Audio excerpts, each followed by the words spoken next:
Good morning. ഈ ക്ലാസ്സിൽ financial മാനേജ്മെൻറ്റിലെ capital expenditure എന്ന് പറയുന്ന ടോപ്പിക്കിൻ്റെ കണ്ടിന്യൂവേഷനാണ്. പാർട്ട് 2 ആണ് നമ്മൾ ഡിസ്കസ് ചെയ്യാൻ പോകുന്നത്.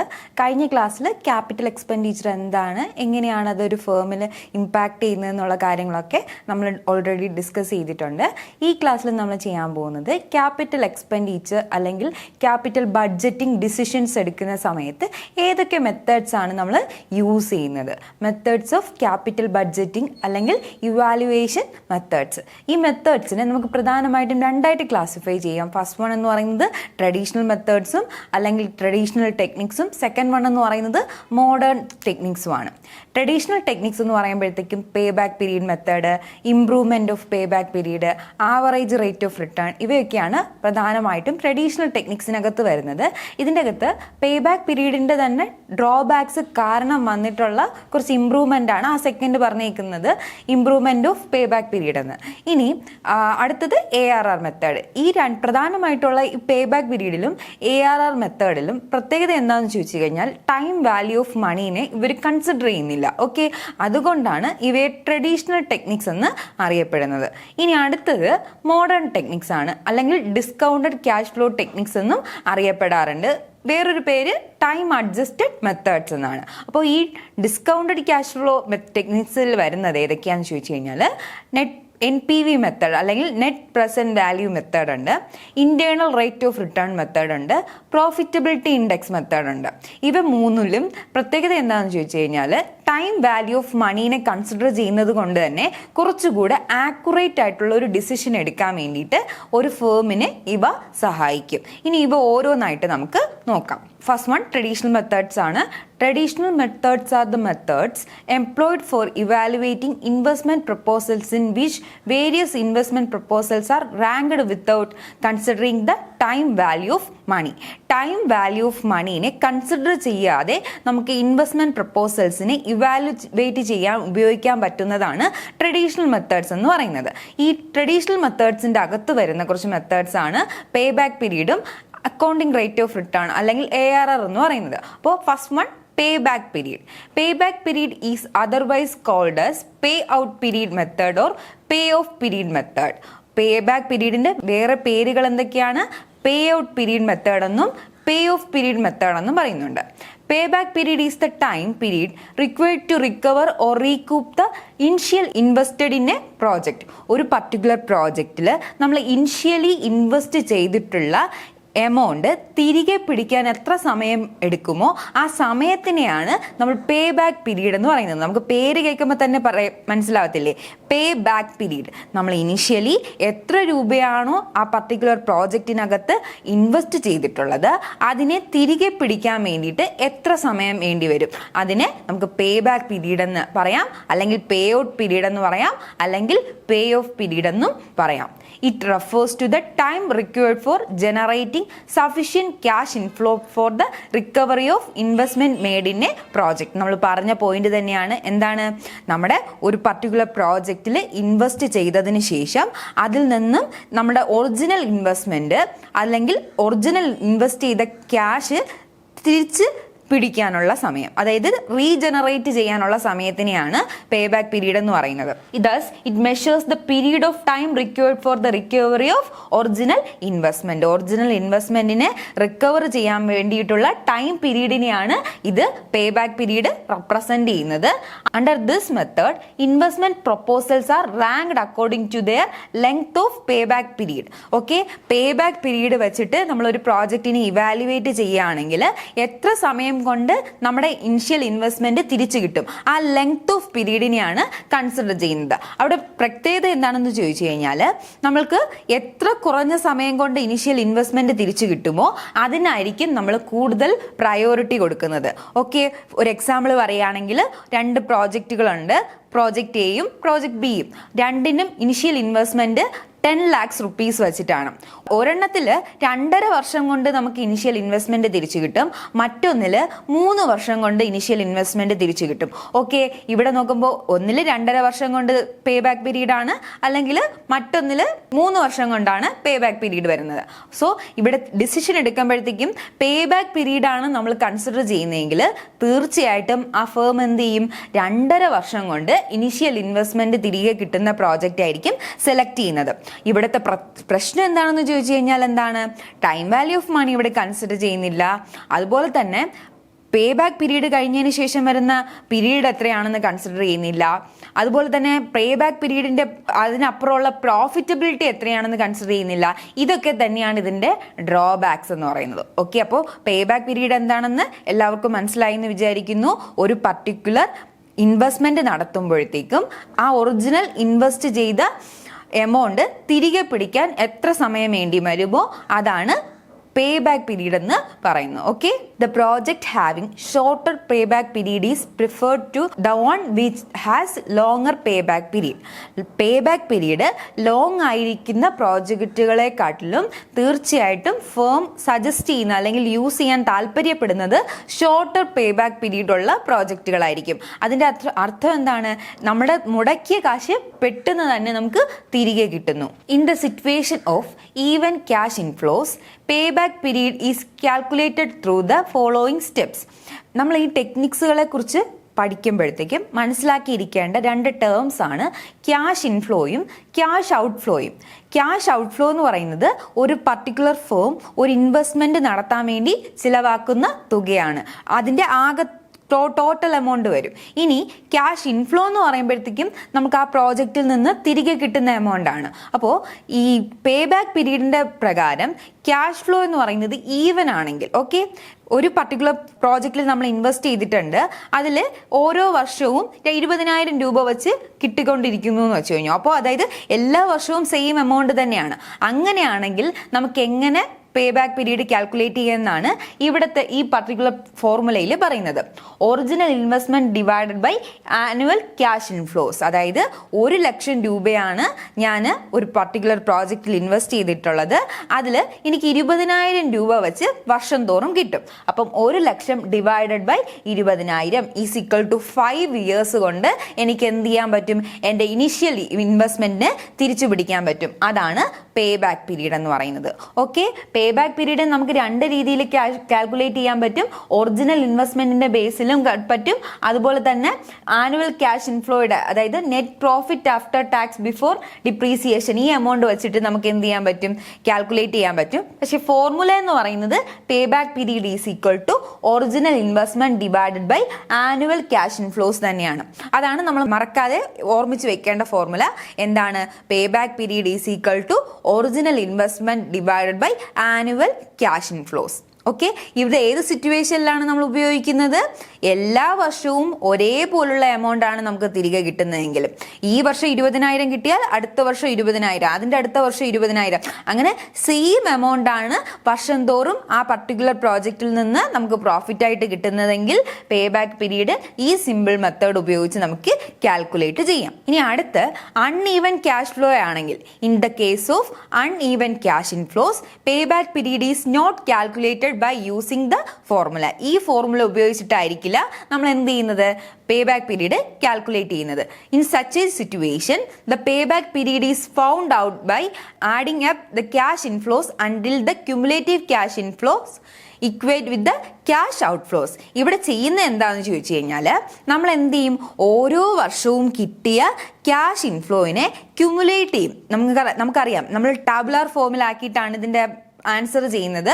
ഡിഗ്രിയിലും പി ജിയിലും ഒക്കെ പഠിച്ചിട്ടുള്ള ടെക്സ്റ്റുകളിൽ ഇതിൻ്റെ ഒരു എക്സാമ്പിൾ കാണാൻ പറ്റും. എന്ത് ചെയ്യും, ഓരോ വർഷത്തെയും ക്യാഷ് ഫ്ലോ എത്രയാണെന്ന് അതാത് വർഷങ്ങളിൽ എഴുതും. എന്നിട്ട് ഓരോ വർഷവും ക്യുമുലേറ്റ് ചെയ്ത് എഴുതും. ക്യുമുലേറ്റ് ചെയ്ത് എഴുതിയിട്ട് നമ്മുടെ ഇനിഷ്യൽ ഇൻവെസ്റ്റ്മെൻറ്റുമായിട്ട് അടുത്ത് നിൽക്കുന്ന തുക വരെ നമ്മൾ എന്ത് ചെയ്യും, ക്യുമുലേറ്റ് ചെയ്തുകൊണ്ടിരിക്കും. ക്യുമുലേറ്റ് ചെയ്തിട്ട് ഇപ്പോൾ 10 ലക്ഷം രൂപയാണ് നമ്മളെ ഇനീഷ്യൽ ഇൻവെസ്റ്റ്മെൻറ്റ്, നമ്മുടെ ക്യുമുലേറ്റ് ചെയ്ത പ്രോഫിറ്റും 10 ലക്ഷം രൂപ വരെ ആകുന്നത് വരെ, അല്ലെങ്കിൽ അതിനടുപ്പിച്ചിട്ടുള്ള തുകയാകുന്നവരെ ക്യുമുലേറ്റ് ചെയ്തതിന് ശേഷം അതിൻ്റെ ആ എവിടെ വച്ചിട്ടാണോ 10 ലക്ഷമായിട്ടുള്ളത് അത് സെലക്ട് ചെയ്യും. അത് സെലക്ട് ചെയ്തതിന് ശേഷം നമ്മൾ ഈ പർട്ടിക്കുലർ ഫോർമുല ഉപയോഗിക്കും. L+B/U. ഇതിൽ എൽ എന്ന് പറയുന്നത് lower limit of pay back period. ആ പർട്ടിക്കുലർ ടേബിളിന്റെ സഹായത്തോട് കൂടിയിട്ടാണ് നമ്മൾ ഈ പർട്ടിക്കുലർ പ്രോബ്ലം ചെയ്യേണ്ടി വരുന്നത്. സോ മനസ്സിലാക്കിയിരുന്നാൽ മതി, പേ ബാക്ക് പീരീഡിന്റെ കാൽക്കുലേറ്റ് ചെയ്യുന്ന സമയത്ത് അൺഈവൻ ക്യാഷ് ഇൻഫ്ലോ ആണെങ്കിൽ നമുക്ക് ഈ ഫോർമുല ഉപയോഗിക്കാൻ പറ്റും. അവിടെ എൽ എന്ന് പറയുന്നത് lower limit of pay back period ആണ്. ഇനി ബി എന്ന് പറയുന്നത് balance of cash inflow required to recover investment. U എന്ന് പറയുന്നത് cash inflow in the last year of upper limit of pay back period. ഇത് നമ്മുടെ ഒരു ടേബിളിന്റെ ഫോർമാറ്റിൽ ചെയ്യുമ്പോഴത്തേക്കുമാണ് ഇത് ആപ്ലിക്കബിൾ ആവുന്നത്. സാധാരണഗതിയിൽ MCQ ക്വസ്റ്റ്യന്റെ പാറ്റേണിൽ ഇങ്ങനത്തെ ക്വസ്റ്റ്യൻസ് വരാറില്ല. അപ്പോൾ നമ്മൾ മനസ്സിലാക്കിയിരിക്കേണ്ടത് പേ ബാക്ക് പീരീഡിന്റെ ഒറിജിനൽ ആയിട്ടുള്ള ആ പർട്ടിക്കുലർ ഫോർമുല തന്നെയാണ്. ആ ഫോർമുല എന്തായിരുന്നു? നമ്മുടെ original investment divided by annual cash inflow. Okay, in pay back period method the profit used for evaluating investment proposal is the cash flow concept of profit which is earned after tax but before charging depreciation. നമ്മൾ pay back period calculate ചെയ്യുന്ന സമയത്ത് ഉപയോഗിക്കുന്നത് cash flow concept പ്രകാരമുള്ള profit ആണ്. അതായത് profit after tax before depreciation. Okay, profit after tax but before charging depreciation. അഥവാ നമ്മൾ calculate ചെയ്യുന്ന സമയത്ത് ഡിപ്രീസിയേഷൻ ചാർജ് ചെയ്തിട്ടുണ്ട് എന്ന് പറഞ്ഞു കഴിഞ്ഞാൽ നമ്മൾ എന്ത് ചെയ്യാൻ പറ്റും? പ്രോഫിറ്റ് കണ്ടുപിടിക്കാൻ വേണ്ടിയിട്ട് profit is equal to earnings minus depreciation minus tax plus depreciation. Okay, ഏർണിങ്സിൽ നിന്ന് ഡിപ്രീസിയേഷൻ കുറയ്ക്കുക, ടാക്സ് കുറയ്ക്കുക, അതിനുശേഷം ഡിപ്രീസിയേഷൻ തിരികെ ആഡ് ചെയ്യുക. ഓക്കെ, ഇതാണ് നമ്മൾ കണ്ടുപിടിക്കുന്ന മെത്തേഡ്. ഒരു എക്സാമ്പിൾ പറയുന്നുണ്ട്. A project cost ₹1 lakh and yield an annual cash inflow of 20,000 for 8 years. Calculate pay back period. ഒരു പ്രോജക്റ്റിൽ ഇനിഷ്യൽ ഇൻവെസ്റ്റ്മെന്റ് എന്ന് പറയുന്നത് 1,00,000 രൂപയാണ്. ആനുവൽ ക്യാഷ് ഇൻഫ്ലോ എന്ന് പറയുന്നത് 20,000 രൂപ വെച്ചിട്ട് 8 വർഷങ്ങളിലേക്ക് ഇതിൽ കിട്ടും. നമ്മുടെ പേ ബാക്ക് പീരീഡ് നമ്മളിവിടെ കാൽക്കുലേറ്റ് ചെയ്യണം. അപ്പോൾ പേ ബാക്ക് പീരീഡിന്റെ ഫോർമുല എന്താണ്? Original cost of investment divided by annual cash inflow is equal to 1 lakh divide by 20,000. Okay, 5 years ആണ് ഇവിടുത്തെ പേ ബാക്ക് പീരീഡ് വരുന്നത്. അതായത് 5 വർഷങ്ങൾ കൊണ്ട് അയാൾ ചെലവാക്കിയ അല്ലെങ്കിൽ ആ ഫേമിൽ ചെലവാക്കിയിട്ടുള്ള ഒറിജിനൽ ഇൻവെസ്റ്റ്മെന്റ് 1,00,000 രൂപ തിരികെ പിടിക്കാനായിട്ട് സാധിക്കുന്നുണ്ട്. ഓക്കെ, നെക്സ്റ്റ് ഒരു എക്സാമ്പിൾ പറയുന്നുണ്ട്. A project cost ₹5 lakh and yield annually a profit of 80,000 after depreciation at 12% but before tax of 50%. Calculate payback period. ഒരു പർട്ടിക്കുലർ പ്രോജക്റ്റിന്റെ കോസ്റ്റ് എന്ന് പറയുന്നത് 5 lakh ആണ്. അതുപോലെ തന്നെ ഡിപ്രീസിയേഷൻ എന്ന് പറയുന്നത് 12% ആണ്. പ്രോഫിറ്റ് കിട്ടുന്നത് 80,000 ആണ്. അത് ആഫ്റ്റർ ഡിപ്രീസിയേഷൻ ബിഫോർ ടാക്സ് 50% ആണ്. ഓക്കെ, അപ്പോൾ പേ ബാക്ക് പീരീഡ് ഇവിടെ കാൽക്കുലേറ്റ് ചെയ്യണം. ഇത് ചെയ്യാൻ വേണ്ടിയിട്ട് ഇതിന്റെ ഒരു സൊല്യൂഷൻ ആണ്. നോക്കിക്കേ, പ്രോഫിറ്റ് ബിഫോർ ടാക്സ് 80,000 എടുത്തെഴുതുന്നുണ്ട്. അതിൽ നിന്ന് ടാക്സ് 50% കുറയ്ക്കുക. 40,000 കുറയ്ക്കുമ്പോഴത്തേക്കും നമുക്ക് പ്രോഫിറ്റ് ആഫ്റ്റർ ടാക്സ് കിട്ടും 40,000. ഇനി നമ്മൾ ഓൾറെഡി ഡിപ്രീസിയേഷൻ ഇതിൻ്റെ അകത്തുനിന്ന് കുറച്ചിട്ടുണ്ട്. സോ അതെന്ത് ചെയ്യണം? 5 lakhന്റെ 12% കണ്ടുപിടിക്കണം. 5 lakh ആണല്ലോ ആ പർട്ടിക്കുലർ പ്രോജക്റ്റിന്റെ കോസ്റ്റ് എന്ന് പറയുന്നത്. അതിന്റെ ഡിപ്രീസിയേഷൻ ആണ് 12%. സോ ഇതിനെ കണ്ടുപിടിച്ചതിന് ശേഷം ആ എമൗണ്ട് 60,000ന്റെ ഈ പ്രോഫിറ്റിന്റെ കൂടെ ആഡ് ചെയ്യണം. അപ്പോഴത്തേക്ക് നമുക്ക് എന്ത് കിട്ടും? Profit after tax but before depreciation കിട്ടും. 1 lakh ആണ് അവിടുത്തെ പ്രോഫിറ്റ് എന്ന് പറയുന്നത്. സോ നമുക്ക് പേ ബാക്ക് പീരീഡിന്റെ ഫോർമുല ഉപയോഗിച്ച് എന്ത് ചെയ്യാൻ പറ്റും? പേ ബാക്ക് പീരീഡ് കണ്ടുപിടിക്കാൻ പറ്റും. Original investment divided by annual cash inflow 5 lakh divide by 1 lakh. 5 years ആണ് ഇവിടുത്തെ ആൻസർ വരുന്നത്. ഓക്കെ, ഇനി പേ ബാക്ക് പീരീഡ് കാൽക്കുലേറ്റ് ചെയ്യുന്ന സമയത്ത് 2 അതിലധികമോ പ്രോജക്റ്റുകൾ തന്നിട്ടുണ്ടെങ്കിൽ, അല്ലാന്നുണ്ടെങ്കിൽ ഒരു കമ്പാരിസൺ ക്വസ്റ്റ്യൻ ആണ് ചോദിക്കുന്നത്. നിങ്ങൾ ഈ ഒരെണ്ണത്തിന് 5 വർഷമുണ്ട്, ഒരെണ്ണത്തിന് 4 വർഷമുണ്ട്, ഒരെണ്ണത്തിന് 8 വർഷമാണ് പേ ബാക്ക് പീരീഡ്. ഓരോന്നിൻ്റെയും പ്രോഫിറ്റും കൂടെ ചിലപ്പോൾ തന്നേക്കും. പേ ബാക്ക് പീരീഡിനനുസരിച്ച് ഈ പറയുന്നതിൽ ഏത് പ്രോജക്റ്റ് ആയിരിക്കും സെലക്ട് ചെയ്യുക. അപ്പോൾ ഇങ്ങനൊരു ക്വസ്റ്റ്യൻ തന്നു കഴിഞ്ഞാൽ നമ്മൾ മനസ്സിലാക്കേണ്ട കാര്യം എന്താണ്? പേ ബാക്ക് പീരീഡ് അനുസരിച്ച് തീർച്ചയായിട്ടും പേ ബാക്ക് പീരീഡ് ലെങ്ത് കുറഞ്ഞ കുറഞ്ഞിരിക്കുന്ന പ്രോജക്റ്റ് മാത്രമേ ആ ഫേം അത് സ്വീകരിക്കുള്ളൂ. ഓക്കെ, ഏറ്റവും പേ ബാക്ക് പീരീഡ് കുറഞ്ഞിട്ടുള്ള പ്രോജക്റ്റ് ആയിരിക്കും അവർ സെലക്ട് ചെയ്യുന്നത്. അതാണ് ഇവിടുത്തെ ഒരു ഡിസിഷൻ എന്ന് പറയുന്നത്. ഇത് നമുക്കറിയാം, ഇതിന് അതിൻ്റെതായിട്ടുള്ള ഒരുപാട് നെഗറ്റീവ് പോയിന്റ്സ് ഉണ്ട്.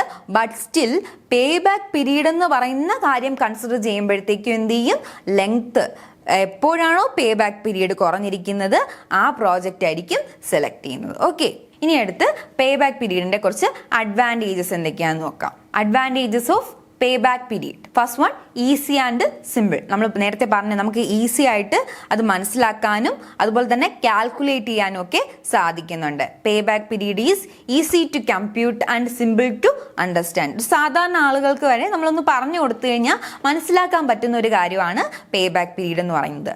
Save cost. Okay, it save cost since the time and effort required for computation are less. നമ്മൾ ടൈം കുറവാണ്, അതുപോലെ തന്നെ കോസ്റ്റും കുറവാണ് ഇത് കാൽക്കുലേറ്റ് ചെയ്യുന്നത് കൊണ്ട്. So it save cost. Third point, reduces loss by obsolescence. നമുക്ക് ഒബ്സോളസൻസ് എന്ന് വെച്ചാൽ എന്താണെന്ന് കഴിഞ്ഞ ക്ലാസ്സിൽ നമ്മൾ ഡിസ്കസ് ചെയ്തിട്ടുണ്ടായിരുന്നു. ടെക്നോളജിയൊക്കെ കൂടുതൽ വളർന്നു വരുന്നത് കാരണം നമ്മുടെ കയ്യിലുള്ള മെഷീനറി ഒക്കെ ഔട്ട്ഡേറ്റഡ് ആയി പോകുന്നതിനെയാണ് ഒബ്സോളസൻസ് എന്ന് പറയുന്നത്. അപ്പോൾ ഒബ്സോളസൻസ് എന്ന് പറയുന്നത് ഒരു ഫേമിനെ സംബന്ധിച്ചിടത്തോളം, പ്രത്യേകിച്ച് ഈ മാനുഫാക്ചറിങ് യൂണിറ്റ്സിനെ സംബന്ധിച്ചിടത്തോളം അവിടെ ലാർജ് ആണ്. നമുക്ക് പേ ബാക്ക് പീരീഡ് കുറഞ്ഞ ഒരു പ്രോജക്റ്റ് നമ്മൾ സെലക്ട് ചെയ്ത് കഴിഞ്ഞാൽ എന്ത് ചെയ്യും, ഒബ്സോളസൻസ് കാരണമുള്ള റിസ്കിനെ മാക്സിമം കുറയ്ക്കാൻ പറ്റുമെന്നാണ് പറയുന്നത്. എന്തുകൊണ്ടാണ് എന്ന് ചോദിച്ചു കഴിഞ്ഞാൽ നമുക്കറിയാം, പേ ബാക്ക് പീരീഡിൽ തീർച്ചയായിട്ടും ആ പീരീഡ് വളരെ കുറഞ്ഞ സമയം കൊണ്ട് ഇനിഷ്യൽ ഇൻവെസ്റ്റ്മെന്റ് തിരിച്ചു കിട്ടുന്ന പ്രോജക്റ്റ് ആയിരിക്കും നമ്മൾ സെലക്ട് ചെയ്യുന്നത്. അതുകൊണ്ട് തന്നെ വളരെ ചെറിയ ടൈം സ്പാനിൽ നിന്നുകൊണ്ട് തന്നെ നമ്മുടെ ഇനിഷ്യൽ ഇൻവെസ്റ്റ്മെന്റ് തിരികെ കിട്ടുന്നത് കൊണ്ട് ഇവിടെ എന്ത് ചെയ്യുന്നുണ്ട്, ഔട്ട്ഡേറ്റഡ് ആയി പോവുക എന്നുള്ളൊരു പ്രശ്നം വരുന്നില്ല. ഓക്കെ, നമുക്കറിയാം ഒരു 5-10 വർഷം കൊണ്ടായിരിക്കും ചിലപ്പോൾ ഒരു മെഷീനറി ഒക്കെ ഔട്ട്ഡേറ്റഡ് ആയി പോകുന്നത്. അപ്പോൾ അത്രയും കാലം എടുക്കാതെ ചെറിയ കാലത്തിനുള്ളിൽ നിന്നുകൊണ്ട് തന്നെ നമ്മൾക്ക് തിരികെ റിട്ടേൺ കിട്ടുന്നത് കൊണ്ട് നഷ്ടം വരുന്നില്ല, അല്ലെങ്കിൽ ഒബ്സോളസൻസിന്റെ റിസ്ക് നമ്മളെ അഫക്റ്റ് ചെയ്യുന്നില്ല എന്ന് പറയാൻ പറ്റും. ഇത് കംപ്ലീറ്റ് ആയിട്ട് ഇല്ല എന്ന് പറയാൻ പറ്റില്ല, ബട്ട് സ്റ്റിൽ ഒരു പരിധി വരെ ഒഴിവാക്കി നിർത്താനായിട്ട് പറ്റും എന്നാണ് ഇവിടെ പറയുന്നത്. ഇനി next one, enhances the liquidity position. Original investment എത്ര ഏർലി റിയലൈസ് ചെയ്യാൻ പറ്റുന്നുണ്ടോ അത്രയും ഏർലി റിയലൈസ് ചെയ്യുക എന്നുള്ളതാണ് പേ ബാക്ക് പീരീഡ് മെത്തേഡ് പ്രകാരം നമ്മുടെ ഡിസിഷൻ നടത്തുന്ന ഒരു ഫേമിന്റെ അജണ്ട എന്ന് പറയുന്നത്. സോ ഇവിടെ എന്താണ്, ആ ഫേമിന്റെ ലിക്വിഡിറ്റീനെ മെയിൻറ്റെയിൻ ചെയ്യാൻ ഈ പർട്ടിക്കുലർ മെത്തേഡ് യൂസ് ചെയ്യുന്നത് വഴി സാധിക്കും. അതാണ് ഫോർത്ത് പോയിന്റ് പറയുന്നത്. Next one, quick realisation of investment. നമ്മൾ ഓൾറെഡി പറഞ്ഞു പോയ ഒരു പോയിന്റ് തന്നെയാണ്. എന്താ ചെയ്യുന്നത്, നമ്മൾ ഇനിഷ്യലി ഇൻവെസ്റ്റ് ചെയ്തിട്ടുള്ള എമൗണ്ട് വളരെ പെട്ടെന്ന് തന്നെ റിയലൈസ് ചെയ്യാൻ വേണ്ടിയിട്ട് പേ ബാക്ക് പീരീഡ് ഉപയോഗിക്കുമ്പോൾ സാധിക്കുന്നുണ്ട്. ഓക്കെ, ഇത്രയാണ് അഡ്വാൻറ്റേജസ് ആയിരുന്നത്. ഇനി അടുത്ത് നമ്മൾ നോക്കാൻ പോകുന്നത് പേ ബാക്ക് പീരീഡിന്റെ ഡിസ്അഡ്വാൻറ്റേജസ് ആണ്. First one, it ignores the cash inflow beyond the pay back period. ഇതിൻ്റെ അകത്ത് പ്രശ്നം എന്താണെന്ന് ചോദിച്ചു കഴിഞ്ഞാൽ, നമ്മൾ പേ ബാക്ക് പീരീഡ് കഴിഞ്ഞതിന് ശേഷം എത്ര രൂപ തിരിച്ച് ഇൻവെസ്റ്റ്മെന്റിൽ നിന്നും കിട്ടുന്നുണ്ട് എന്നുള്ള കാര്യം ഇവിടെ നോക്കുന്നില്ല. ഓക്കെ, ഒരു എക്സാമ്പിൾ പറയാം. പ്രോജക്റ്റ് എയും പ്രോജക്റ്റ് ബിയും. ഓക്കെ, പ്രോജക്റ്റ് എയുടെയും പ്രോജക്റ്റ് ബിയുടെയും ഇനിഷ്യൽ കോസ്റ്റ് ഇൻവെസ്റ്റ്മെന്റ് എന്ന് പറയുന്നത് 10 ലക്ഷം രൂപയാണ്. ഒന്നിന് 3 വർഷം കൊണ്ട് കിട്ടും, മറ്റൊന്നിന് 5 വർഷം കൊണ്ടേ ഇൻവെസ്റ്റ്മെന്റ് തിരികെ കിട്ടുള്ളൂ. അപ്പോൾ നമ്മൾ പേ ബാക്ക് പീരീഡ് മാത്രമാണ് കൺസിഡർ ചെയ്യുന്നതെങ്കിൽ 3 ഇയേഴ്സ് കൊണ്ട് ഇനിഷ്യൽ ഇൻവെസ്റ്റ്മെന്റ് തിരിച്ചു കിട്ടുന്ന പ്രോജക്റ്റ് ആയിരിക്കും നമ്മൾ സെലക്ട് ചെയ്യുക. പക്ഷേ നോക്കിക്കേ, ഈ 3 വർഷം കൊണ്ട് നമ്മുടെ ഇനിഷ്യൽ ഇൻവെസ്റ്റ്മെന്റ് തിരിച്ചു കിട്ടുന്ന പ്രോജക്റ്റിൽ നിന്ന് 15 ലക്ഷം രൂപയെ ടോട്ടലി നമുക്ക് തിരികെ കിട്ടുള്ളൂ. അതായത് പ്രോഫിറ്റ് എന്ന് പറയുന്നത് 5 lakh റുപ്പിയാണ്. ഇനി നോക്കിക്കേ, 5 ഇയേഴ്സ് കൊണ്ട് നമുക്ക് തിരികെ ഇൻവെസ്റ്റ്മെന്റ് കിട്ടുന്ന പ്രോജക്റ്റിൽ നിന്ന് ടോട്ടലി 20 lakhs റുപ്പീസ് നമുക്ക് തിരികെ കിട്ടുന്നു എന്ന് വെച്ചോ. ഓക്കെ, അപ്പോൾ ഇവിടെ പ്രോഫിറ്റ് എന്ന് പറയുന്നത് 10 lakh റുപ്പീസ് ആണ്. പേ ബാക്ക് പീരീഡിനെ മാത്രമാണ് ഒരു ഫേം കൺസിഡർ ചെയ്യുന്നതെങ്കിൽ ആദ്യത്തെ പ്രോജക്റ്റിനെയാണ് അവർ സെലക്ട് ചെയ്യുന്നത്. അപ്പോൾ അവിടെ എന്ത് ചെയ്യും, 5 ലക്ഷം രൂപയുടെ ഒരു പ്രോഫിറ്റ് കുറവ് വരും. ഓക്കെ, അവിടെ പേ ബാക്ക് പീരീഡിന്റെ ഫസ്റ്റ് ഡിസഡ്വാൻറ്റേജസ് ആയിട്ട് പറയുന്നത് എന്താണ്, പേ ബാക്ക് പീരീഡിന് ശേഷമുള്ള ക്യാഷ് ഇൻഫ്ലോയിനെ കൺസിഡർ ചെയ്യുന്നില്ല എന്നുള്ളതാണ്. ഓക്കെ, അപ്പൊ ഇതൊരു ഡ്രോബാക്ക് ആണ്. മനസ്സിലായല്ലോ. ഇനി അടുത്ത point, does not take time value of money. Time value of മണീനെ കൺസിഡർ ചെയ്യുന്നില്ല. ഓക്കെ, എല്ലാവരും ഫെമിലിയർ ആയിരിക്കേണ്ട ഒരു കൺസെപ്റ്റാണ് ടൈം വാല്യൂ ഓഫ് മണി എന്ന് പറയുന്നത്. അതിൻ്റെ സിമ്പിൾ ആയിട്ടുള്ള ഒരു ഡെഫിനിഷൻ പറഞ്ഞു കഴിഞ്ഞാൽ, ഇന്നത്തെ 1 രൂപയുടെ വില ആയിരിക്കത്തില്ല 1 വർഷം കഴിയുമ്പോൾ ആ 1 രൂപയുടെ വില. ഓക്കെ, ടൈം മാറുന്നതിനനുസരിച്ച് മണിയുടെ വാല്യൂവിൽ വരുന്ന ചേഞ്ച് ആണ് ടൈം വാല്യൂ ഓഫ് മണിയിലകത്ത് നമ്മൾ എക്സ്പ്ലെയിൻ ചെയ്യുന്നത്. ഓക്കെ, 1000 രൂപ ഇന്നത്തെ വില ആയിരിക്കത്തില്ല 1 വർഷം കഴിഞ്ഞിട്ടുള്ള വില. ഓക്കെ, നമുക്ക് ഇന്ന് 1000 രൂപ കിട്ടിക്കഴിഞ്ഞാൽ ചെയ്യാൻ പറ്റുന്ന കാര്യങ്ങൾ 1 വർഷങ്ങൾക്ക് ശേഷം നമുക്ക് 1000 രൂപ കൊണ്ട് ചെയ്യാൻ സാധിക്കില്ല. അപ്പോൾ ടൈം മാറുന്നതിനനുസരിച്ച് മണിയുടെ വാല്യൂവിൽ വ്യത്യാസം വരും. അതും കൂടെ കൺസിഡർ ചെയ്താൽ മാത്രമേ ഒരു ഫേമിന് അവരുടെ റിയൽ പ്രോഫിറ്റ് എന്താണെന്ന് മനസ്സിലാക്കാൻ പറ്റുള്ളൂ. ഓക്കെ, അപ്പോൾ ഇവിടെ പേ ബാക്ക് പീരീഡിനെ സംബന്ധിച്ചിടത്തോളം ടൈം വാല്യൂ ഓഫ് മണി എന്ന് പറയുന്ന കൺസെപ്റ്റേ അവർ നോക്കുന്നില്ല. ഓക്കെ, ഇനി next one, it ignores cost of capital. നമ്മുടെ ഇനീഷ്യൽ ഇൻവെസ്റ്റ്മെന്റും എത്ര സമയം കൊണ്ട് തിരികെ കിട്ടുമെന്നുള്ളതാണ് പേ ബാക്ക് പീരീഡിൽ പറയുന്നത്. ഇവിടെ കോസ്റ്റ് ഓഫ് ക്യാപിറ്റലിനെ കൺസിഡർ ചെയ്യുന്നില്ല. കോസ്റ്റ് ഓഫ് ക്യാപിറ്റൽ എന്താണെന്ന് നമ്മൾ ഓൾറെഡി പറഞ്ഞിട്ടുള്ള കാര്യമാണ്. മിനിമം റിട്ടേൺ ആണ് അല്ലേ. ഒരു പർട്ടിക്കുലർ പ്രോജക്റ്റിൽ നമ്മൾ ഇൻവെസ്റ്റ് ചെയ്യുന്ന സമയത്ത് അതിൽ എവിടെ നിന്നൊക്കെയാണോ നമ്മൾ അതിനാവശ്യമായിട്ടുള്ള ക്യാപിറ്റൽ സ്വരൂപിച്ചത് അവർക്കൊക്കെ തിരിച്ച് പേ ബാക്ക് ചെയ്യാൻ വേണ്ടിയിട്ട് ഏറ്റവും മിനിമം വേണ്ടിയ റിട്ടേണിനെയാണ് കോസ്റ്റ് ഓഫ് ക്യാപിറ്റൽ എന്ന് പറയുന്നത്. പേ ബാക്ക് പീരീഡിൻ്റെ അകത്ത് കോസ്റ്റ് ഓഫ് ക്യാപിറ്റലിനെ കൺസിഡർ ചെയ്യുന്നില്ല. ഓക്കെ, അതൊരു ഡ്രോബാക്ക് ആണ്. ഇനി അടുത്തത്, difficulty in determination of pay back period. ചില സിറ്റുവേഷൻസിൽ പേ ബാക്ക് പീരീഡ് കൃത്യമായിട്ട് നമുക്ക് എന്ത് ചെയ്യാൻ പറ്റില്ല, കാൽക്കുലേറ്റ് ചെയ്യാനായിട്ട് പറ്റില്ല. In the process of evaluation of A single project, determination of minimum acceptable pay back period is rather difficult. എന്ന് വെച്ച് കഴിഞ്ഞാൽ ഒരൊറ്റ പ്രോജക്റ്റേ ഉള്ളൂ. ആ ഒരൊറ്റ പ്രോജക്റ്റിന് നമ്മൾ എന്ത് ചെയ്യാണ്, ക്യാപിറ്റൽ എക്സ്പെൻഡിച്ചർ ഡിസിഷൻ എടുക്കുകയാണ്. അങ്ങനെ വരുമ്പോഴത്തേക്കും പേ ബാക്ക് പീരീഡ് മെത്തേഡാണ് ഉപയോഗിക്കുന്നതെങ്കിൽ അവിടെ ഒരു സ്റ്റാൻഡേർഡ് ഒന്നും കാണത്തില്ല.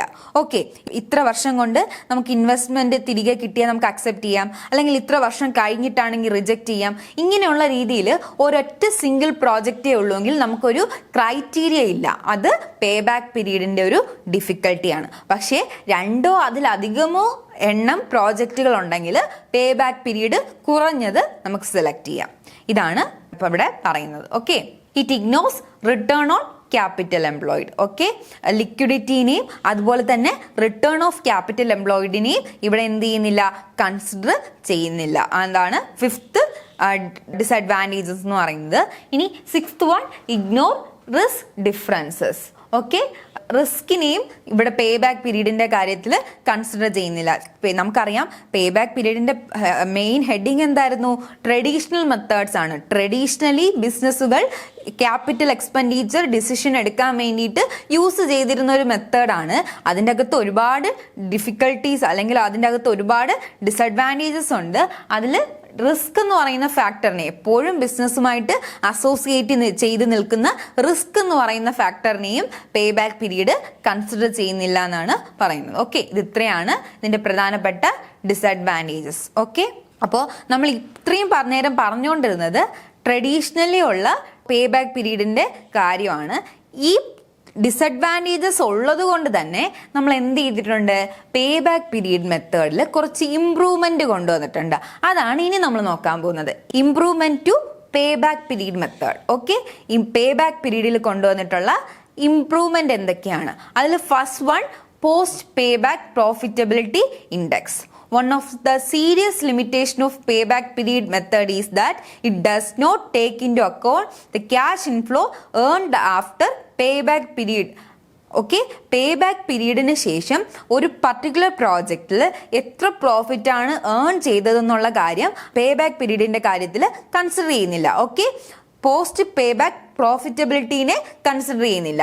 അതുകൊണ്ട് തന്നെ ട്രൂ പ്രോഫിറ്റബിലിറ്റി എന്താണെന്ന് നമുക്ക് മനസ്സിലാക്കാൻ വേണ്ടിയിട്ട് സാധിക്കത്തില്ല. Okay, hence true profitability of the project cannot be assessed. ഒരു പ്രോജക്റ്റിന്റെ ശരിക്കുമുള്ള പ്രോഫിറ്റബിലിറ്റി മനസ്സിലാക്കാൻ പറ്റാതെ വരുന്നുണ്ട് ചിലപ്പോൾ പേ ബാക്ക് പീരീഡ് ഉപയോഗിക്കുമ്പോൾ. അതുകൊണ്ട് നമ്മൾ കൊണ്ടുവന്നിട്ടുള്ള ഒരു ഇംപ്രൂവ്മെന്റ് ആണ് post pay back profitability index എന്ന് പറയുന്നത്. അതായത് പേ ബാക്ക് പീരീഡിന് ശേഷം ഒരു പ്രോജക്റ്റിൽ നിന്നും എത്രത്തോളം പ്രോഫിറ്റ് ഏൺ ചെയ്യുന്നു എന്ന് കാൽക്കുലേറ്റ് ചെയ്യാൻ വേണ്ടിയിട്ടാണ് ഈ മെത്തേഡ് നമ്മൾ ഉപയോഗിക്കുന്നത്. അതിൻ്റെ ഫോർമുല എന്ന് പറയുന്നത് post pay back profitability index is equal to post pay back profit divided by investment into 100 ആണ്.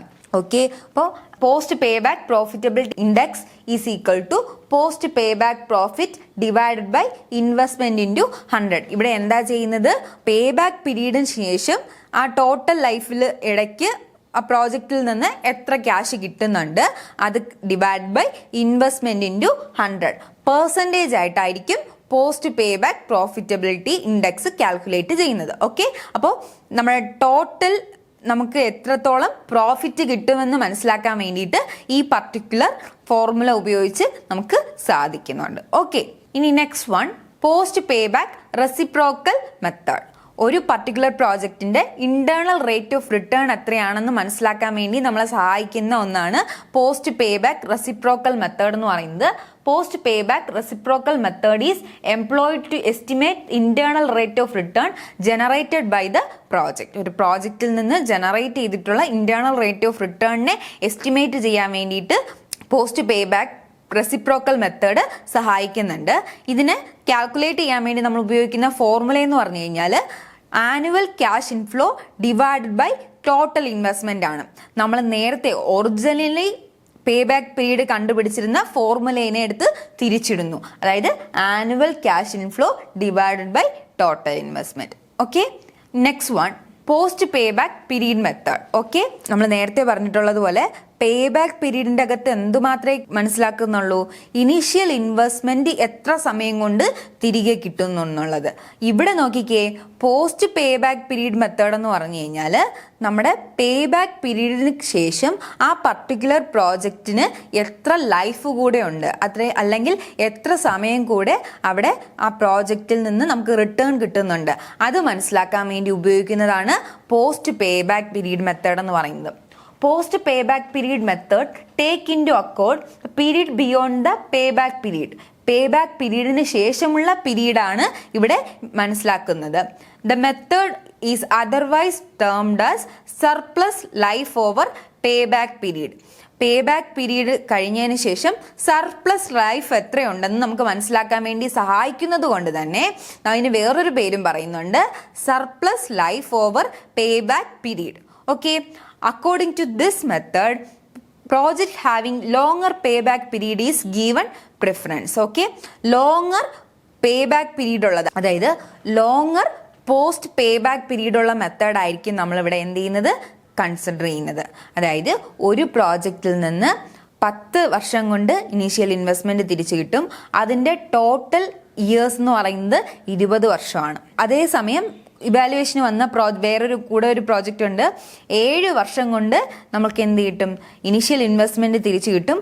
13 വർഷം മാത്രമേ അതിൽ നിന്ന് ടോട്ടലി നമുക്ക് ഉപയോഗിക്കാനായിട്ട് പറ്റുള്ളൂ. അപ്പം നോക്കിക്കേ, പോസ്റ്റ് പേ ബാക്ക് പീരീഡും കൂടെ കൺസിഡർ ചെയ്യുമ്പോഴത്തേക്കും ആദ്യത്തെ പ്രോജക്റ്റിൽ 10 വർഷം പേ ബാക്കിന് എടുക്കുമെങ്കിലും വീണ്ടും ഒരു 10 വർഷം കൂടെ അതിൽ നിന്നും എന്ത് കിട്ടും, പ്രോഫിറ്റ് കിട്ടും. സോ അങ്ങനെയുള്ള പോസ്റ്റ് പേ ബാക്ക് പീരീഡ് കൂടുതലായിട്ടുള്ള മെത്തേഡായിരിക്കും ഇവിടെ നമ്മൾ സെലക്ട് ചെയ്യുന്നത്. ഇത് കാൽക്കുലേറ്റ് ചെയ്യാൻ വേണ്ടിയിട്ട് ഉള്ള ഫോർമുല എന്ന് പറയുന്നത് post pay back period is equal to life of the project. Totally എത്ര വർഷമാണ് അത് വർക്ക് ചെയ്യുന്നത് minus pay back period. Pay back പീരീഡിന് ലൈഫ് ഓഫ് ദ പ്രോജക്റ്റിൽ നിന്ന് കുറയ്ക്കുമ്പോഴത്തേക്കും പോസ്റ്റ് പേ ബാക്ക് പീരീഡ് നമുക്ക് കിട്ടും. ഓക്കെ, പോസ്റ്റ് അല്ല, എസ് ഇല്ല കേട്ടോ, പോസ്റ്റ് പേ ബാക്ക് പീരീഡ് ആണേ, അത് വിട്ടുപോകരുത്, അതൊരു ചെറിയ മിസ്റ്റേക്ക് പറ്റിയതാണ്. Next one, discounted pay back period method. Okay, last improvement ആണ് discounted pay back period method എന്ന് പറയുന്നത്. ഇവിടെ one of the serious limitation of pay back period method is that it does not consider the time value of money. Time value of മണീനെ consider ചെയ്യാത്തത് pay back period മെത്തേഡിൻ്റെ ഒരു drawback ആയിട്ട് നമ്മൾ already പറഞ്ഞു തന്നിട്ടുണ്ട്. ഓക്കെ, അപ്പോൾ ഇതിനെ overcome ചെയ്യാൻ വേണ്ടിയിട്ട് ഡെവലപ്പ് ചെയ്തിട്ടുള്ള ഒന്നാണ് discounted pay back period method എന്ന് പറയുന്നത്. ഓക്കെ, ഈ മെത്തേഡിൽ എന്താ ചെയ്യുന്നതെന്ന് ചോദിച്ചു കഴിഞ്ഞാൽ ഓരോ വർഷത്തെയും കിട്ടുന്ന പ്രോഫിറ്റ് എടുത്തെഴുതും. അതാത് വർഷങ്ങളുടെ ഡിസ്കൗണ്ടഡ് ഫാക്ടർ കൊണ്ട് നമ്മളിതിനെ മൾട്ടിപ്ലൈ ചെയ്യും. എന്നിട്ട് ടോട്ടലി കിട്ടുന്ന ആ എമൗണ്ടിൽ നിന്നായിരിക്കും പേ ബാക്ക് പീരീഡ് കാൽക്കുലേറ്റ് ചെയ്യുന്നത്. ഓക്കെ, അപ്പോൾ ഇത് എങ്ങനെയാണെന്നുള്ളത് മനസ്സിലാക്കിയിരുന്നാൽ മതി. ഒരിക്കൽ കൂടെ പറയാം. ഇപ്പോൾ 5 വർഷമാണെങ്കിൽ 5 വർഷം, അത് 1 2 3 4 എന്ന് എഴുതും. അതാത് വർഷങ്ങളിൽ കിട്ടിയ പ്രോഫിറ്റ് എഴുതും. ആ പ്രോഫിറ്റിൻ്റെ നേരെ ഓരോ വർഷങ്ങളിലെയും ഡിസ്കൗണ്ടഡ് ഫാക്ടർ എത്രയാണോ തന്നിരിക്കുന്നത്, അല്ലെങ്കിൽ എത്ര വച്ചിട്ടാണ് ടൈം വാല്യൂ ഓഫ് മണി നമ്മൾ കാൽക്കുലേറ്റ് ചെയ്യുന്നത്. ചിലപ്പോൾ 10% ആയിരിക്കാം, ചിലപ്പോൾ 15% ആയിരിക്കാം. ഏത് പെർസെൻറ്റേജ് അനുസരിച്ചിട്ടുള്ള ഡിസ്കൗണ്ടഡ് ഫാക്ടർ ആണോ തന്നിട്ടുള്ളത് അത് നമ്മൾ കറസ്പോണ്ടൻ്റ് ആയിട്ട് എഴുതി വെക്കും. എന്നിട്ട് നമ്മൾ ഓരോ വർഷങ്ങളുടെയും പ്രോഫിറ്റ് ഇൻറ്റു ഡിസ്കൗണ്ടഡ് ഫാക്ടർ ചെയ്തിട്ട് അടുത്ത കോളത്തിൽ ഇതിൻ്റെ എമൗണ്ട് എഴുതും.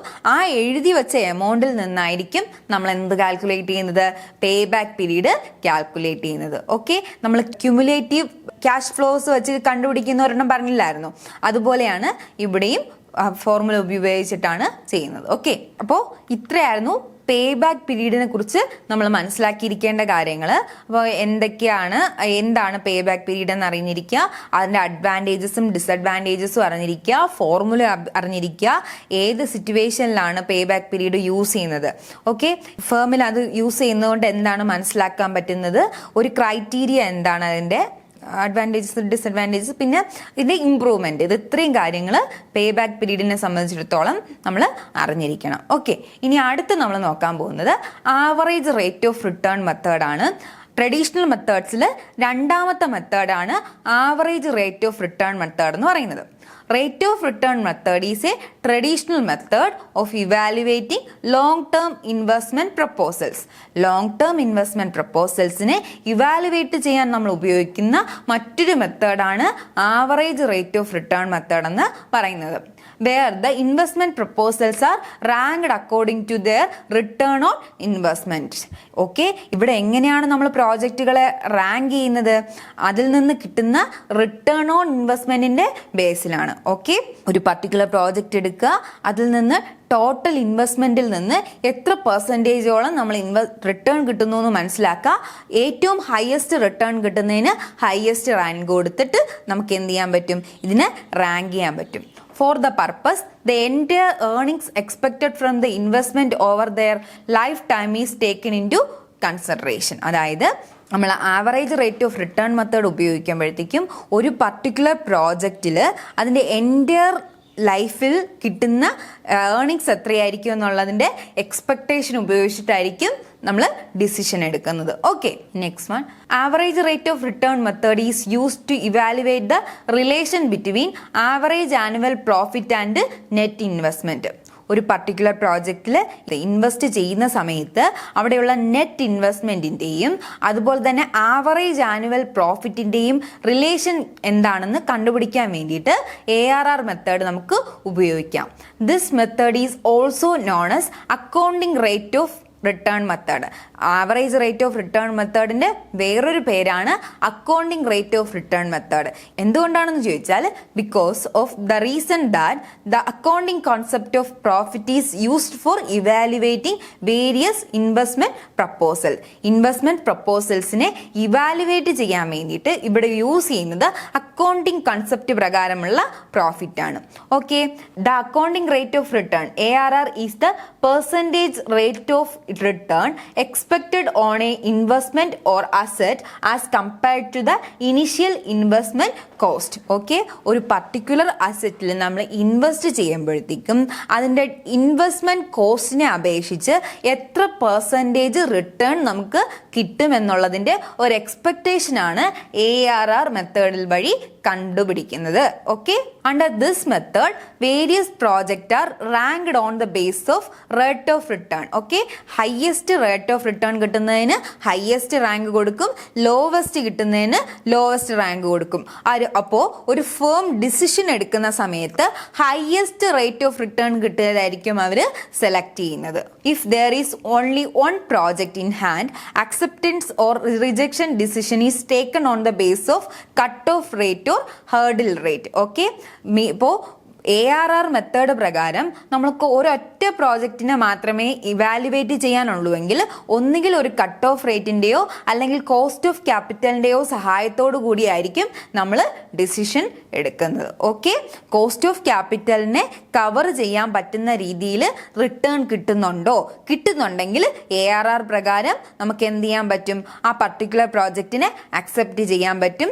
കോസ്റ്റ് ഓഫ് ക്യാപിറ്റലിനെക്കാട്ടിലും കുറവാണ് നമുക്ക് കിട്ടുന്ന റേറ്റ് ഓഫ് റിട്ടേൺ ആണെങ്കിൽ അതിനെ റിജക്റ്റ് ചെയ്യാൻ പറ്റും. ഓക്കെ, സിംഗിൾ പ്രോജക്റ്റിന്റെ കാര്യം വരുമ്പോഴത്തേക്കും അങ്ങനെയാണ്. ഇനി മൾട്ടിപ്പിൾ പ്രോജക്റ്റ് ആണെങ്കിൽ നമ്മൾ തൊട്ട് മുൻപേ പറഞ്ഞതുപോലെ ഹയസ്റ്റ് റേറ്റ് ഓഫ് റിട്ടേൺ കിട്ടുന്നതായിരിക്കും സെലക്ട് ചെയ്യുന്നത്. ഓക്കെ, അപ്പോൾ ഈ ARR മെത്തേഡിന് തന്നെ 1-2 വേരിയേഷൻസ് ഉണ്ട്. പ്രധാനമായിട്ടുള്ള ഫോർമുല എന്ന് പറയുമ്പോൾ ARR is equal to average annual earnings from the project. അവിടെ ഒരു സ്പെല്ലിംഗ് മിസ്റ്റേക്ക് ഉണ്ട്, സോറി, അത് ടെക്സ്റ്റിൽ നിന്ന് വന്നൊരു മിസ്റ്റേക്കാണ്. ഏർണിങ്സ് ആണ് കേട്ടോ. Average annual earnings from the project divided by original investment in the project into 100. അപ്പോൾ ഒറിജിനൽ ഇൻവെസ്റ്റ്മെന്റ് പ്രകാരമാണ് നമ്മൾ ARR കാൽക്കുലേറ്റ് ചെയ്യുന്നതെങ്കിൽ ഉപയോഗിക്കുന്ന formula average annual earnings from the project divided by original investment in the project into 100. ഒരു പ്രോജക്റ്റിൽ നിന്ന് വർഷങ്ങൾ തോറും കിട്ടുന്ന പ്രോഫിറ്റ് എത്രയാണെന്ന് മനസ്സിലാക്കുക, അതിൻ്റെ ആവറേജ് എടുക്കുക, അതിനുശേഷം original investment of the project വെച്ചിട്ട് ഡിവൈഡ് ചെയ്യുക, ഇൻറ്റു 100 ചെയ്യുമ്പോഴത്തേക്കും നമുക്കതിനെ പെർസെൻറ്റേജിലേക്ക് കൺവേർട്ട് ചെയ്യാൻ പറ്റും.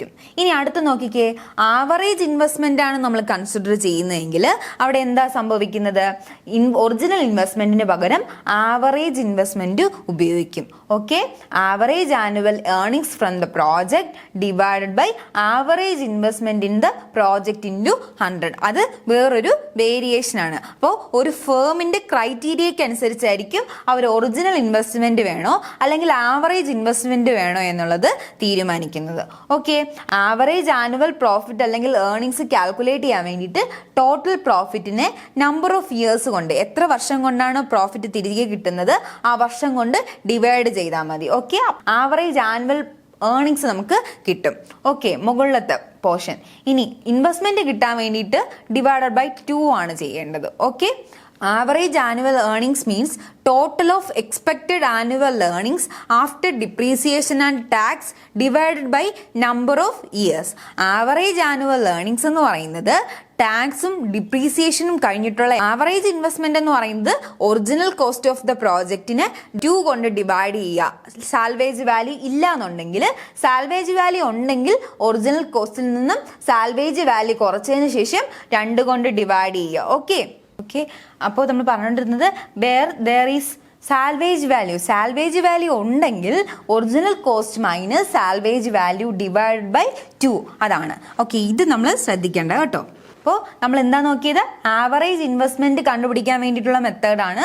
സാൽവേജ് വാല്യൂ ഇല്ല എന്നുണ്ടെങ്കിൽ original cost divided by 2, salvage value ഉണ്ടെങ്കിൽ ഒറിജിനൽ കോസ്റ്റിൽ നിന്ന് സാൽവേജ് വാല്യൂ കുറച്ച് കിട്ടുന്ന എമൗണ്ടിനെ 2 കൊണ്ട് ഡിവൈഡ് ചെയ്യുക. ഓക്കെ, അപ്പോൾ നമ്മൾ 2 രീതിയിൽ ചെയ്യാമെന്ന് പറഞ്ഞിട്ടുണ്ടായിരുന്നു. നോക്കിക്കേ, എന്താണ് ഒറിജിനൽ ഇൻവെസ്റ്റ്മെന്റിന്റെ പ്രകാരവും ആവറേജ് ഇൻവെസ്റ്റ്മെന്റിന്റെ പ്രകാരവും. അപ്പോൾ ആനുവൽ ഏർണിങ്സ് കണ്ടുപിടിക്കാൻ വേണ്ടിയിട്ട് ഓരോ വർഷങ്ങളിലെയും പ്രോഫിറ്റ് നമ്മൾ ആഡ് ചെയ്തതിന് ശേഷം എത്ര വർഷങ്ങളുണ്ടോ അത്രയും വർഷങ്ങളും കൊണ്ട് ഡിവൈഡ് ചെയ്യുക. ഒറിജിനൽ ഇൻവെസ്റ്റ്മെന്റ് ആണെങ്കിൽ എത്രയാണ് ടോട്ടൽ ഇൻവെസ്റ്റ്മെന്റ് വരുന്നത് എടുക്കുക. സാൽവേജ് വാല്യൂ ഉണ്ടെങ്കിൽ അതിനെ നമുക്ക് കുറയ്ക്കാൻ പറ്റും.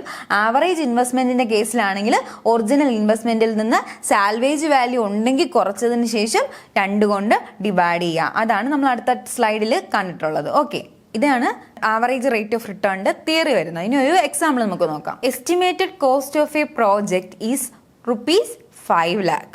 അപ്പോൾ ഇനിഷ്യൽ ഇൻവെസ്റ്റ്മെന്റ് എന്ന് വരാൻ പോകുന്നത് 5 lakh rupees ആണ്. The returns after depreciation and tax during the life of the asset are estimated to be is 1,50,000, 1,25,000, 1,75,000 and 50,000. Calculate the average rate of return. നോക്കിക്കേ, ഒരു പ്രോജക്റ്റിൽ ഇനിഷ്യൽ ഇൻവെസ്റ്റ്മെൻറ്റ് വരാൻ സാധ്യതയുള്ളത് 5 ലക്ഷം രൂപയാണ്. 5 ലക്ഷം രൂപ ഇൻവെസ്റ്റ് ചെയ്ത് കഴിഞ്ഞാൽ 5 വർഷങ്ങളിലായിട്ട് നമുക്ക് 1,50,000, 1,25,000, 1,00,000, 75 ലക്ഷം ആൻഡ് 50 ലക്ഷം എന്നിങ്ങനെ പ്രോഫിറ്റ് കിട്ടാൻ സാധ്യതയുണ്ട്. അതാണ് എസ്റ്റിമേഷൻ പറയുന്നത്. ഇനി ഇതിൻ്റെ ആവറേജ് റേറ്റ് ഓഫ് റിട്ടേൺ നമ്മൾ കാൽക്കുലേറ്റ് ചെയ്യണം. നോക്കിക്കേ, ഇനിഷ്യൽ ഇൻവെസ്റ്റ്മെന്റ് എടുത്ത് എഴുതി. അതുപോലെ തന്നെ estimated life of the project എന്ന് പറയുന്നത് 5 years ആണ്. എങ്ങനെ കിട്ടി? നമുക്ക് തന്നിട്ടുള്ള പ്രോഫിറ്റുകളാണ്. നോക്കിക്കേ, 1, 2, 3, 4, 5. അപ്പോൾ 5 വർഷം കൊണ്ട് ആണ് പ്രോഫിറ്റ് തിരികെ കിട്ടുന്നത്, അല്ലെങ്കിൽ റിട്ടേൺ വരുന്നത്. അപ്പോൾ അതാണ് നമ്മുടെ estimated life of the project എന്ന് പറയുന്നത്. ഇനി അടുത്ത് നോക്കിക്കേ, ടോട്ടൽ ഏർണിങ്സ് എന്ന് പറയുന്നത് എത്രയാണെന്ന് നമ്മൾ കണ്ടുപിടിക്കണം. 1,50,000 plus 1,25,000 plus 1 lakh plus 75,000 plus 50,000. അപ്പോൾ നമ്മുടെ റിട്ടേൺ എത്രയാണ്? 5 ലക്ഷം രൂപ തന്നെയാണ്. ആവറേജ് ഏർണിങ്സ് എന്ന് പറയുന്നത് എത്രയാണ്?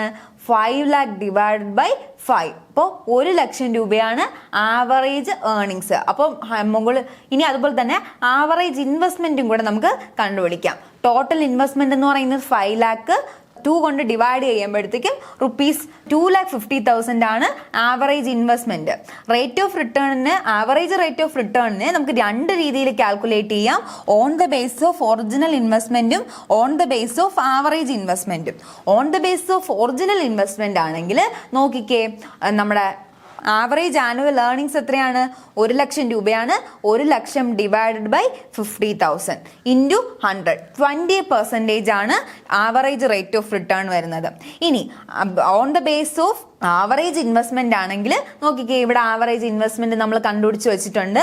1 ലക്ഷം ഡിവൈഡ് ബൈ 2,50,000 ഇൻറ്റു 100. ഇവിടെ 40% ആണ് എന്ത് വരുന്നത്? റിട്ടേൺ വരുന്നത്. ഓക്കെ, ഫേമിന് അവരുടെ താല്പര്യങ്ങൾക്കനുസരിച്ച് വേണമെങ്കിൽ ഒറിജിനൽ ഇൻവെസ്റ്റ്മെന്റ് യൂസ് ചെയ്യാം, അല്ലെങ്കിൽ ആവറേജ് ഇൻവെസ്റ്റ്മെന്റ് യൂസ് ചെയ്യാം. അത് അവിടുത്തെ കണ്ടീഷൻ അനുസരിച്ചിരിക്കും. അപ്പോൾ ഈ പർട്ടിക്കുലർ പ്രോബ്ലം പ്രകാരം ആവറേജ് റേറ്റ് ഓഫ് റിട്ടേൺ ഇങ്ങനെയാണ് കണ്ടുപിടിക്കുന്നത്. ഇനി ഇവിടെ സാൽവേജ് വാല്യൂ എന്തെങ്കിലും ഉണ്ടെന്ന് പറഞ്ഞിട്ടുണ്ടെങ്കിൽ ഈ 5 lakhൽ നിന്ന് ആ സാൽവേജ് വാല്യൂവിനെ നമുക്ക് കുറയ്ക്കാമായിരുന്നു. ഓക്കെ, ഇനി എന്താണ് സാൽവേജ് വാല്യൂ എന്നറിയാലോ? ഒരു പർട്ടിക്കുലർ മെഷീനറിയിലൊക്കെ നമ്മൾ ഇൻവെസ്റ്റ് ചെയ്തതിന് ശേഷം ലാസ്റ്റ് ഡിപ്രീസിയേഷനൊക്കെ ചാർജ് ചെയ്തതിന് ശേഷം ഏറ്റവും ലാസ്റ്റ് അതിനെ ആക്രി വിലയ്ക്ക് നമുക്ക് തൂക്കി വിൽക്കാൻ പറ്റത്തില്ലേ ചില സിറ്റുവേഷൻസിൽ? അപ്പോൾ കിട്ടുന്ന ആ ഒരു റിയലൈസ് ചെയ്യാൻ പറ്റുന്ന വാല്യൂ ഉണ്ടല്ലോ, അതിനെയാണ് സാൽവേജ് വാല്യൂ എന്ന് പറയുന്നത്. ഓക്കെ, ഇതിനാണ് അതിൻ്റെ എക്സാമ്പിൾ. എല്ലാവർക്കും മനസ്സിലായി എന്ന് വിചാരിക്കുന്നു. ഇനി ആവറേജ് റേറ്റ് ഓഫ് റിട്ടേൺ മെത്തേഡിന് കുറച്ച് അഡ്വാൻറ്റേജസും ഡിസഡ്വാൻറ്റേജസും ഉണ്ട്. അതാണ് നമ്മളിനി നോക്കാൻ പോകുന്നത്. First one, easy and simple.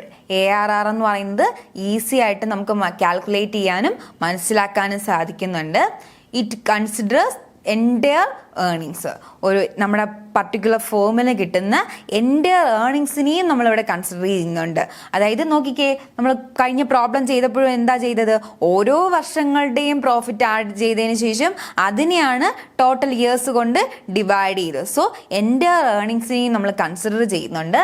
അതുപോലെ തന്നെ based on the concept of net earnings. Net earnings എന്ന് പറയുന്ന കൺസെപ്റ്റിൽ നിന്ന് ആയിരുന്നു എന്ത് ചെയ്തിട്ടുള്ളത്? അക്കൗണ്ടിങ് റേറ്റ് ഓഫ് റിട്ടേൺ വന്നിട്ടുള്ളത്.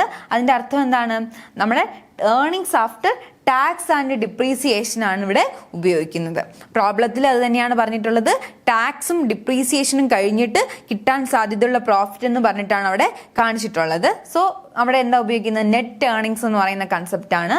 ഇൻവെസ്റ്റ്മെന്റ് പ്രൊപ്പോസലിനെ നമുക്ക് നല്ല രീതിയിൽ അപ്രൈസൽ ചെയ്യാൻ വേണ്ടിയിട്ട് ഉപയോഗിക്കാൻ പറ്റുന്ന ഒന്നാണ് ARR എന്ന് പറയുന്നത്. ഇനി അടുത്ത്, importance to profitability.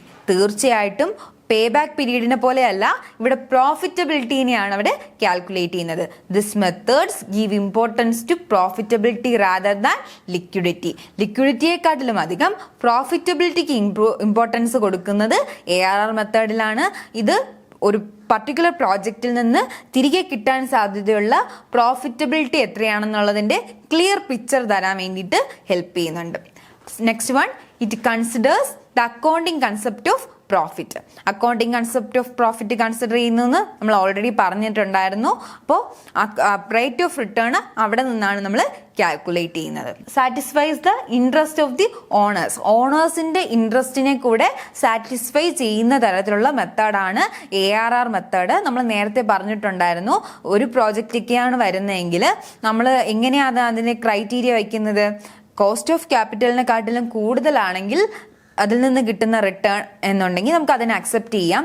Cost of ക്യാപിറ്റലിനെക്കാട്ടിലും കുറവാണ് കിട്ടുന്ന റിട്ടേൺ എങ്കിൽ നമുക്ക് റിജക്റ്റ് ചെയ്യാം. ഓക്കെ, അപ്പോൾ തീർച്ചയായിട്ടും ഒരു പർട്ടിക്കുലർ ഫേമിലെ ഓണേഴ്സിന്റെ താല്പര്യങ്ങളെ കൂടെ സാറ്റിസ്ഫൈ ചെയ്യുന്ന രീതിയിൽ ആ റിട്ടേൺ എത്രയാണോ, കൂടുതൽ റിട്ടേൺ ആണെങ്കിൽ അക്സെപ്റ്റ് ചെയ്യുന്നുണ്ട്, കുറച്ച് റിട്ടേൺ ആണെങ്കിൽ റിജക്റ്റ് ചെയ്യുന്നുണ്ട്. ഓക്കെ, അടുത്തത് മെഷേഴ്സ് ദ കറണ്ട് പെർഫോമൻസ്. ഒരു പ്രോജക്റ്റിന്റെ പെർഫോമൻസ് എങ്ങനെയാകും എന്നുള്ളത് മനസ്സിലാക്കാൻ വേണ്ടിയിട്ട് നമുക്ക് ARR ഉപയോഗിക്കാം. കാരണം എന്താണ്? റേറ്റ് ഓഫ് റിട്ടേൺ ആണ് അല്ലേ, ഫ്യൂച്ചറിൽ കിട്ടാൻ സാധ്യതയുള്ള പ്രോഫിറ്റബിലിറ്റിനെയാണ് അവരവിടെ കാൽക്കുലേറ്റ് ചെയ്യുന്നത്. ഇനി next one, disadvantages of accounting rate of return അല്ലെങ്കിൽ ആവറേജ് റേറ്റ് ഓഫ് റിട്ടേൺ. ഇവിടെയും ഒരു പ്രധാന പ്രശ്നം എന്ത് തന്നെയാണ്? It ignores the time value of money. മണിയുടെ ടൈം വാല്യൂവിനെ ഇവർ കൺസിഡർ ചെയ്യുന്നില്ല. ഓക്കെ, ഓരോ വർഷത്തെയും പ്രോഫിറ്റിന് അതാത് വർഷങ്ങളുടെ സെയിം എമൗണ്ട് തന്നെയാണ് എടുക്കുന്നത്. 1,50,000, 75,000, 50,000 എല്ലാം ഒരേ വാല്യൂവിൽ തന്നെയാണ് നമ്മൾ എന്ത് ചെയ്യുന്നത്, എടുക്കുന്നത്. അതുകൊണ്ട് തന്നെ കൃത്യമായിട്ടുള്ള ആക്ച്വൽ പ്രോഫിറ്റ് എത്രയാണെന്ന് നമുക്ക് മനസ്സിലാക്കാൻ വേണ്ടിയിട്ട് ബുദ്ധിമുട്ടുണ്ടായിരിക്കും. Not suitable to all project. എല്ലാ പ്രോജക്റ്റിനും നമുക്ക് ഇത് എന്ത് ചെയ്യാൻ പറ്റത്തില്ല, യൂസ് ചെയ്യാൻ പറ്റത്തില്ല. ഇനി ഇഗ്നോർസ് ദ ലൈഫ് സ്പാൻ.